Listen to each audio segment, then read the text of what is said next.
Here we are in the New York offices of Living Social.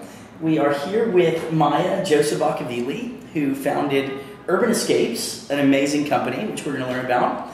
It has since been acquired by Living Social. Can't wait to hear about that. Really exciting to have a company acquired at such a young age. And pretty cool stuff. Yeah, really, really excited to be here. So thanks so much for having me.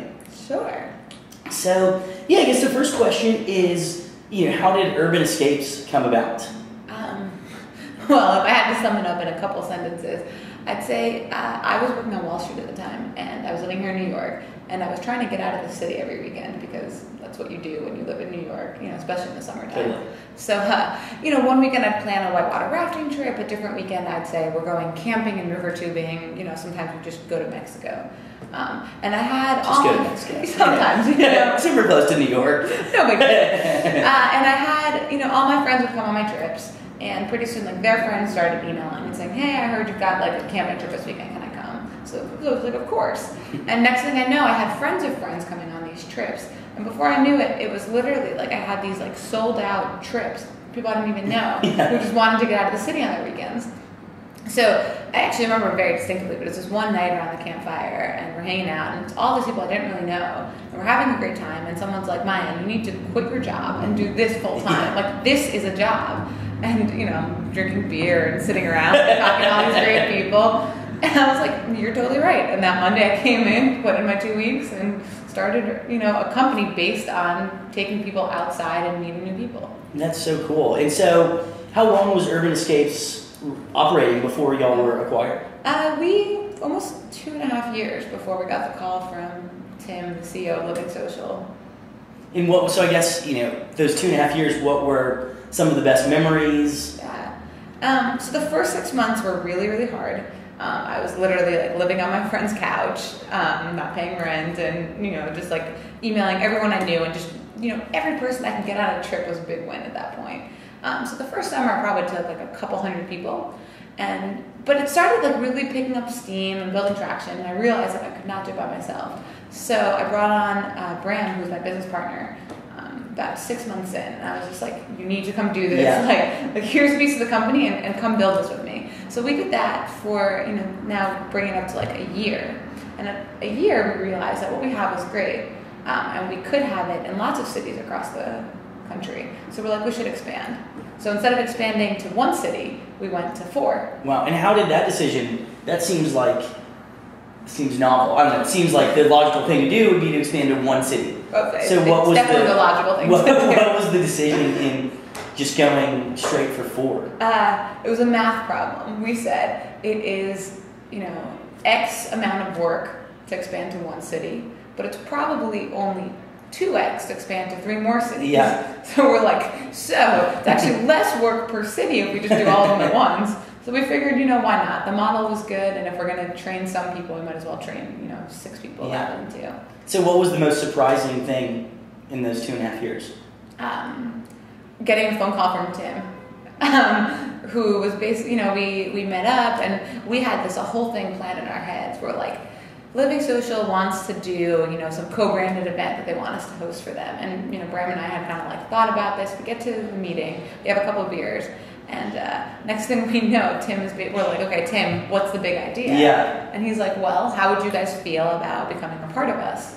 To which, I think Bram spit his beer out. I dropped it. Hadn't thought of that idea, but that is pretty awesome. Really? So you were totally excited about it from the beginning? Oh, yeah. It was just, the more we learned about Living Social, the more that we were wow, if 2 companies could have possibly had, similar values, this is it. What are those key values? I think, it's a combination of being really hungry and always trying new things and really pushing the envelope with a really healthy dose of, recognizing everyone on your team and teamwork and camaraderie and everything that I think makes for a great company. Yeah, definitely. And so what have been some of the big changes since y'all have become part of this larger family? We have company-wide health insurance now. That's been that's a big one. Huge for a company that takes people skydiving and things like that. Yeah. But no, I'd say the biggest changes have probably just been in, the stability of knowing that we can make mistakes. I think one of the things that was scary about being a small business owner is that any big decision you make, if it doesn't work for whatever reason, like that's a huge chunk of change for your company. Whereas now, we're able to take decisions that we probably should have taken before because they're smart business decisions, albeit them, risky. Yeah, that's really exciting. So, what advice would you give to aspiring young entrepreneurs out there? I think just do it. I think one of the things that when I had my idea, I came to my dad with my business model, and he looks at me. He's just like, "Okay, you're gonna make $8,000 your first year." He's like, "I would have fund this." I was like, "Yeah, I just need a little bit of money to get my website and do this." And he just said to me, he's like, "Can you do it without it?" I was like, "I guess I could start without it." And I think most small businesses could probably start without a ton of funding. Like, you can hack together a website, you can build some prototype and see if people want to buy it. For sure, call in some favors. Inevitably, whatever you end up doing will pivot and switch and change, and the best way to figure it out is by having some prototype on the market for a little bit. Yeah. So I think just, take whatever you can and build some sort of prototype, try it out, change it, and then once you're ready to get more money to really fund the idea, then you can go from there. For sure, I couldn't agree more. Is there anything else any key things that you think we didn't hit upon? No, just have fun, I guess. It's a wild ride, and for all the times that it's really stressful, I think there's infinitely more times that it's just fabulous and exciting, and it's cool to be really proud of what you're doing every day. For sure, no question. So, what does the future hold in store for Living Social Adventures and for you personally? Yeah, I think we're taking over the world, so nothing huge or anything. But we're planning on doing. Right now, we're in 30 markets. So in the last 6 months, we've hired 30 people across the world. Wow. And the idea is just to keep growing across the world. Right now, we're mostly in the U.S. and Canada, but the world is our oyster, literally. Totally. Yeah. Well, awesome. Well, thank you so much. No really worries. exciting. Thanks for coming. Super excited to follow your progress. Awesome. Cool. Thanks. Thanks. All right.